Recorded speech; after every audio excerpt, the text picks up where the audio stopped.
আসসালামু আলাইকুম। আমি তাকওয়া মম বলতেছি চট্টগ্রাম থেকে। আশা করি আপনারা ভালো আছেন। আলহামদুলিল্লাহ আমরাও পরিবার নিয়ে ভালো আছি।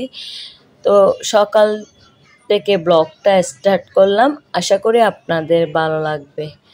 আজকে মেয়ের বাবা কিছু বাজার সদাই করছে, মাছের বাজার। উনি একটু মাছের বাজার একটু ঘন ঘন করতেছে, কারণ উনি এখন মাংস খেতে পারতেছে না, ওনার একটু প্রবলেমে আছে, অসুস্থ। তাই জন্য উনি এখন মাছ বেশি বেশি করে খাচ্ছে,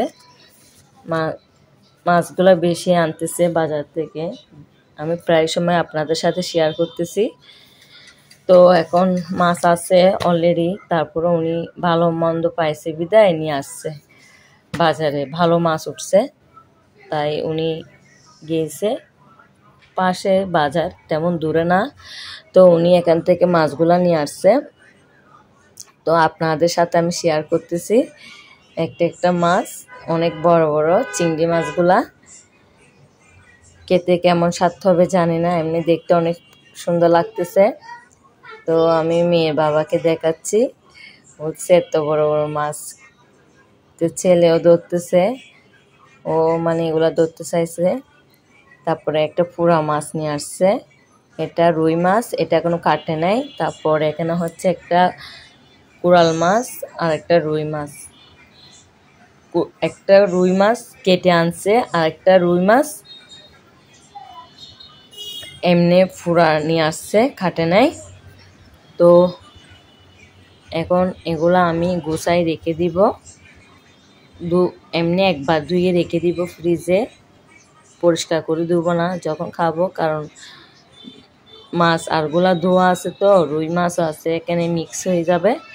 তো আমি ধুবো না, এরকম করে রেখে দিলে আমি বুঝতে পারবো এগুলা মানে টাটকা আর এগুলা অনেক আগের মাছ। এটা বোঝার জন্য আমি এভাবে রেখে দিব ফ্রিজে।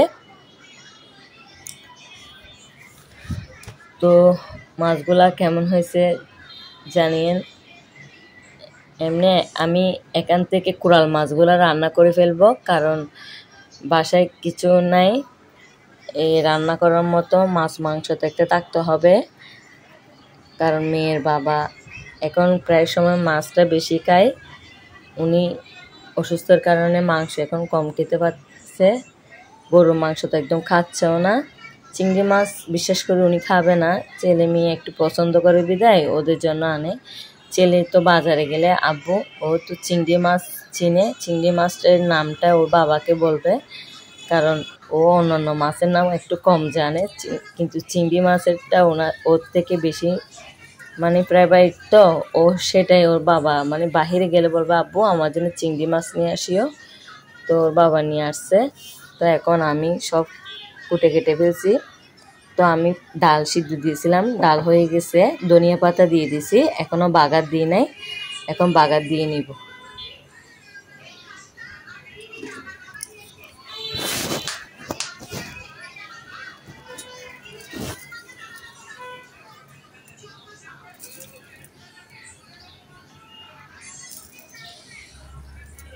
তো আমি পাঁচফোড়ন দিয়ে বাগার দিয়ে নিব। তারপর মিষ্টি কুমড়া ভাজি করব। তো আমার ভিউয়ার্সদের যারা ভিডিওটি ক্লিক করছেন বা দেখছেন, আপনাদেরকে একান্ত রিকোয়েস্ট, একটি লাইক দিয়ে ভিডিওটি কন্টিনিউ করে নেবেন। আর আপনাদের মন্তব্য অবশ্যই কমেন্ট করে জানিয়েন। আর আমার ভিডিওটি কোনো অংশ ভালো লেগে থাকলে তাহলে আমার বন্ধু হয়ে দেখে যেতে পারবেন। আমিও ভিডিও আপলোড দেওয়ার সাথে সাথে আপনাদের কাছে পৌঁছে যাবে।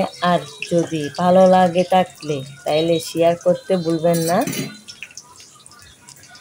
তো আমি এখন বাগার দিয়ে দিচ্ছি, এখানে পাঁচফোড়ন দিছি, পেঁয়াজ দিছি, তারপর রসুন দিছি। তো আমার বাগার দেওয়া এখন শেষ হয়ে গেছে। তো আমি এখন মিষ্টি কুমড়া ভাজির জন্য পেঁয়াজ কুচি দিব, রসুন কুচি দিব, তারপর ধনিয়া গুঁড়ি দিব, হলুদ, এগুলা দিয়ে কষায় নিব। একটু কষানোর পর মিষ্টি কুমড়া দিয়ে দিব। তো আসলে কি মানে ডালে পাঁচফোড়ন না দিলে মেয়ের বাবা থেকে ভালো লাগে না, উনি ওটা সেন্ট নাকি ওনার থেকে বেশি ভালো লাগে, তাই জন্য সবসময় আমাকেও বলবে ডাল রান্না করলে এই পাঁচফোড়ন দিয়ে দিও। তো আমি মাঝে মধ্যে মনে থাকে না, যখন মনে থাকে তখনই দিয়ে দিই সাথে সাথে, আর মনে না থাকলে তো সেদিন না দিলে তো বাবা বলে দিবে আজকে মনে হয় পাঁচফোড়ন দেওয়া নাই, তাই জন্য ডালটা একটু ভালো হয় না, উনি সাথে সাথে বলে দিবে। ওনার মানে একটা অভ্যাস, উনি মানে সেটা বুঝতে পারে একটা জিনিস কম, যিনি উনি যেটা খায় সেটা যদি আমি না দিই ভুলে যাই, ওনার থেকে সেটা মনে থাকে, উনি সাথে সাথে বলে দেয়। তো আমি হাঁড়ি দিয়েছি মিষ্টি কুমড়ার জন্য, তেল পরিমাণে বেশি হয়ে গেছে, তো আমি কমাই নিচ্ছি। ইদানিং আমার রান্নাতে তেল বেশি হয়ে যাচ্ছে, তো মেয়ের বাবা তেল বেশি খেতে পারবে না, ওনার জন্য আমার থেকে তেল কমায় রান্না করতে হয়। তো আমি দেখেন মিষ্টি কুমড়া রান্না করা হয়ে গেছে। তো আমি মিষ্টি কুমড়া তো সবাই পারে, এটা দেখেন আর ভিডিওতে সবগুলো দেখাতে গেলে ভিডিওটি অনেক রং হয়ে যাবে। তো আমি চেষ্টা করতেছি শর্ট করে ভিডিও দেওয়ার জন্য, এত লং ভিডিও কেউ দেখতে চায় না,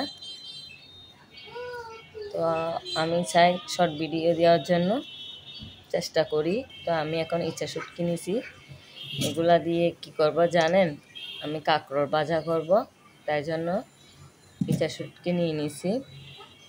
ইচ্ছা শুটকি দিয়ে বোনা বোনা করে কাঁকরোল রান্না করব। তো আমার কাঁকরোল রান্না করার ডান। এখন আমি এই কোরাল মাছটা রান্না করে ফেলছি। দেখেন অনেক কালারটা অনেক সুন্দর হয়েছে,